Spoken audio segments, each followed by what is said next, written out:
जागरूकता की कमी है हमारे समाज में और हमारे पूरे देश में यदि समझिए तो यदि 100 हीमोफीलिया के मरीज़ डायग्नोज हुए हैं, पहचाने गए हैं, तो 600-700 मरीज़ जो हैं वो छुपे हुए हैं, उनको हम लोगों ने नहीं पहचाना या उनको पता ही नहीं कि उनको हीमोफीलिया है।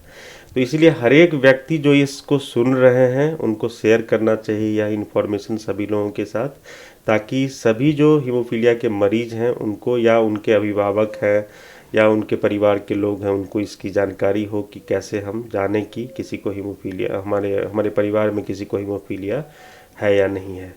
और जैसा कि मैंने बताया कि रक्तस्राव, अत्यधिक रक्तस्राव जो है वह एक सिम्पटम है हीमोफीलिया के। और दूसरा, यदि किसी फैमिली मेम्बर में, जैसे किसी के घर में मामा है, उनको रक्तस्राव ज़्यादा होता है या डायग्नोज हुए हैं हीमोफीलिया, तो ज़रूर जो भी बच्चे हैं, लड़के हैं खासकर, उनको ज़रूर जांच करानी चाहिए कि हीमोफीलिया तो नहीं है। जी डॉक्टर साहब, इस बीमारी के जो भी मरीज होते हैं उन्हें किन बातों का खास ख्याल रखना चाहिए? तो सबसे इम्पोर्टेंट तो है कि हीमोफीलिया, जैसे मैंने बताया कि उनको ब्लीडिंग की टेंडेंसी रहती है, तो कभी कभी तो बिना चोट लगे या ज़्यादातर मरीज ऐसे होते हैं जिन्हें बार बार चोट लगने से रक्तस्राव होता है। तो चोट से बचें, पहली चीज़ कि हम ऐसा कोई काम न करें जिसमें चोट लगे। घर में इन चीज़ों को ना रखें जिससे कि बच्चे को चोट लग सकती है। बच्चे को पलंग पे या चौकी पे छोड़ के कहीं बाहर ना जाए, क्योंकि गलती से यदि वह गिर गया तो उसके सर में ब्लीडिंग हो सकती है, उसको अत्यधिक रक्तस्राव हो सकता है। कोई भी शार्प चीज़ जो है वह, जैसे टेबल का कोना है, यदि शार्प है, यदि दांत उसमें लग जाएगा बच्चे का, तो वहाँ से बहुत ज़्यादा ब्लीडिंग होगी। तो इन चीज़ों का ख्याल करें, खुद से सोचें कि हम अपने बच्चे को, अपने हीमोफीलिया के मरीज़ को कैसे हम चोट से बचा सकते हैं। दूसरी बात कि बच्चे को अत्यधिक रक्तस्राव की टेंडेंसी रहती है, तो कभी कभी दर्द होता है तो हम लोग NSAID नामक दर्द की दवा दे देते हैं, जैसे डाइलोना है, ब्रूफेन है, नाइस है।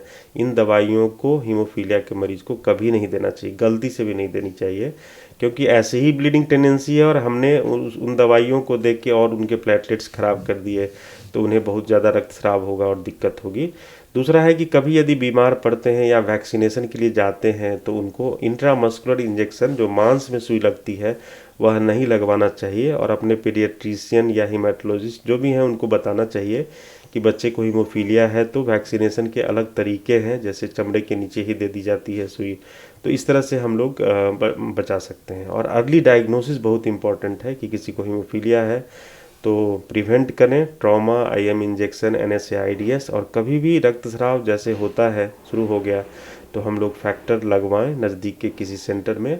और एक दूसरी प्रोफाइलैक्टिक फैक्टर थेरेपी एक ये है जो कि ज़्यादातर हमारे विकसित देशों में यह लागू होता है, क्योंकि इसमें सप्ताह में 3 दिन तक फैक्टर देने की ज़रूरत है 18 साल की उम्र तक। तो इसमें थोड़े पैसे ज़्यादा लगते हैं, लेकिन इस स्ट्रेटजी से ये होता है कि बच्चे का लाइफ नॉर्मल हो सकता है, उनके जोड़ खराब नहीं होंगे, वे हैंडीकैप्ड नहीं होंगे और वे अपनी सारी पढ़ाई लिखाई नॉर्मल तरीके से कर सकते हैं।